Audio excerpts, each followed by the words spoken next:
സംസ്കാര സാഹിതി പൊന്നാനി നിയോജക മണ്ഡലം കമ്മിറ്റിയുടെ ആഭിമുഖ്യത്തിൽ ഓണാഘോഷത്തിന്റെ ഭാഗമായി ഉത്രാടം നാളിൽ ഗുരുവന്ദനം നടത്തി.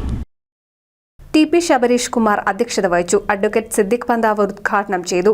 അനുഷ്ഠാന കലയായ കോൽക്കളിയുടെ ആശാനായ അഹമ്മദ് നെച്ചിക്കലിനെയും സംഘാംഗങ്ങളെയും ഷാജി കാളിയത്തിൽ ഉപഹാര സമർപ്പണം നടത്തി ആദരിച്ചു.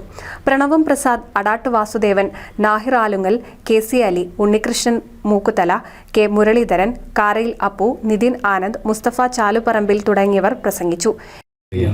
ഇവിടെ അധ്യക്ഷ പ്രാസംഗികൻ സൂചിപ്പിച്ചതുപോലെ കേരളത്തിലെ ഒരുപാട് പ്രതിഭകൾക്ക് സംസ്കാര സാഹിതിയുടെ ഗുരുവന്ദനം ലഭിച്ചിട്ടുണ്ട്.